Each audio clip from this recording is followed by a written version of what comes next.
আমি হুমায়ুন কবির একজন মুসলিম বিধায়ক হিসাবে চ্যালেঞ্জ করছি আপনাকে। আপনি 72 ঘন্টার মধ্যে এই কথা প্রত্যাহার না করলে এই 42 জন এমএলএ আপনাকে এই বিধানসভার ভেতরে আপনার যে ঘর সেই ঘরের বাইরে আপনাকে আমরা বুঝে নেব। দেখি আপনি কতটা কেন্দ্রীয় ফোর্স নিয়ে আমাদের মোকাবেলা করতে পারেন। আমরা 42 জন ওনার সঙ্গে বুঝে নেব উনি কতটা শক্তি ধরেন, আমাদেরকে চ্যাংদোলা করে বার করবেন, আর ওনাকে ওখানে কিভাবে খুশে দিব সেটাই বোঝাপড়াতে হবে। পাগল কালকে তোর সামনে দিয়ে গেছে, আবার 18 তারিখে বিধানসভায় যাবো, 17 তারিখে পশ্চিমবঙ্গের বাইরে থাকবো, 18 তারিখে যাব, 19 তারিখে যাব। ওর যদি পিতৃ পরিচয় সঠিক থাকে আমাকে ছুঁয়ে দেখতে বলবে।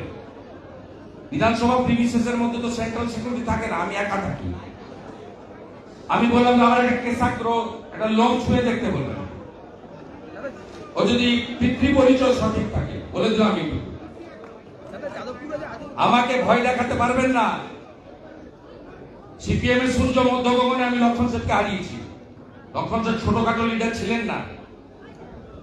মমতা ব্যানার্জি ঘোষিত মুখ্যমন্ত্রী দাঁড় করিয়ে হারিয়েছি, আবার ভবানীপুরে হারাবো।